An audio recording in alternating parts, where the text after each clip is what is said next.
Good evening, everyone. I hope everyone's having a wonderful weekend. Here's my notes. It's been a crazy week. I actually just got back from Georgia. Had to drive 18 hours in the last 2 days to go get my kids. So there's really no one here other than my kids to speak to. So get that out of the way. But today I'm going to be speaking to you about job interviews and how to prepare for them. Also, building up to your job interview, what are checking the blocks, things that you should be focusing on, and then as you get your interview, once you are conducting an interview, how to go about being successful in the interview, so the anxiety post-interview is going to be a lot less. So to start with, I know that everyone who works has went through a job interview process or an application process. With that being said, do you remember having that anxiety of, are they going to call? You know, after you submit that resume and you fill out the job application, maybe you did get the phone call and you didn't get the interview. But if you did get the interview, that anxiety starts building up to the date coming up to it, right? So I have a few great tips and information on how to, prepare the best you can for a job interview. The first one being, you should always research the position in which you are applying, as well as the company you are applying for. I think that goes a long way.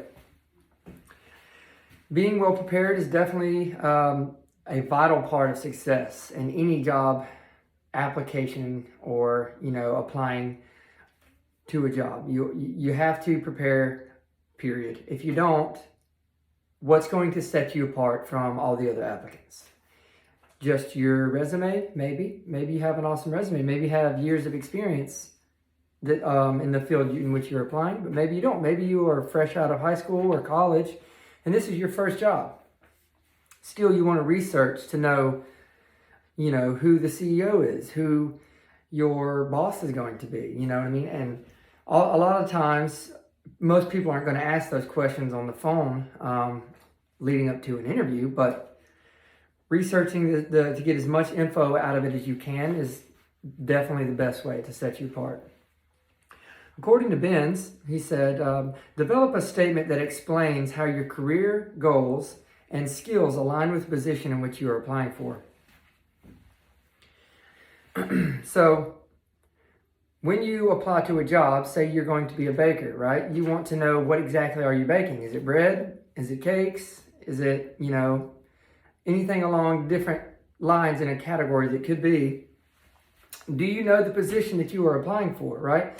Because when you sit down in front of that employer, if you just, filled out the application, you really don't know, maybe you just want a job, I don't think that looks as good as you sitting down and saying, hey, I know what I applied for, I'm interested in it, I have a passion for this, and this is why I'm here.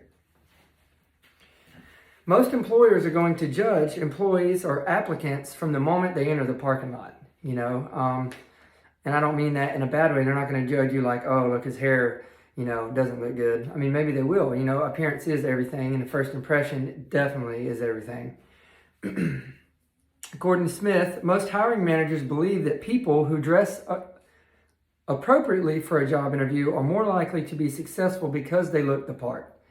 If you're going in to be a banker, right? So most bankers, if you've noticed, they dress a little bit more up than casual. Some wear suits, some don't wear suits, some wear just a button-up, slacks, nice shoes.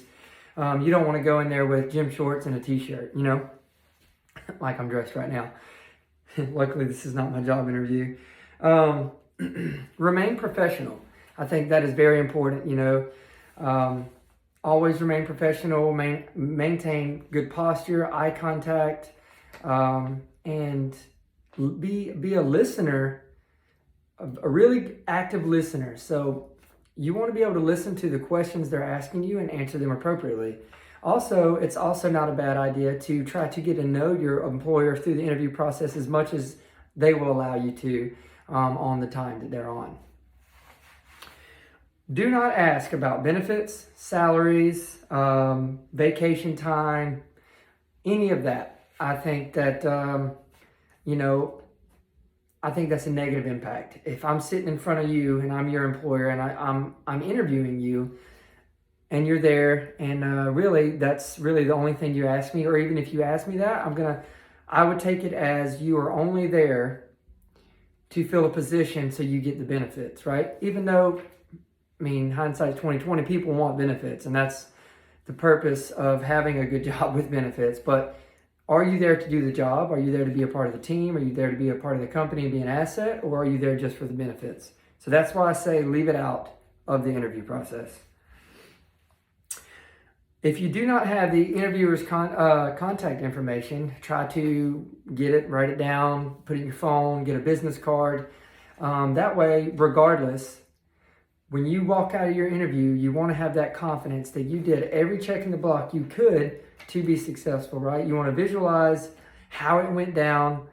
And I personally like to take the pros and cons, the do's and the don'ts from, the positives and the negatives from my interviews that I've went through personally. I leave, I'm like, man, I messed that up. Maybe I write it down so I can fix it. If I don't get this job and I want to go to another interview, I don't make the same mistakes. But getting that contact information really helps, because when you leave, you're just another face of a list of pages of names, right? They want to remember you and your face, and having that contact info, you can reach out, email, say thank you, maybe even send a postcard saying thank you. And I think all of those are very good tips. That way, after your interview is done, you're not as anxious, waiting around, did I do good? Am I going to get this job?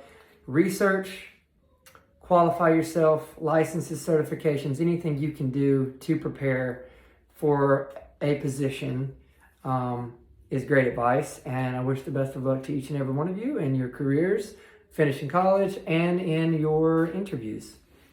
Thank you.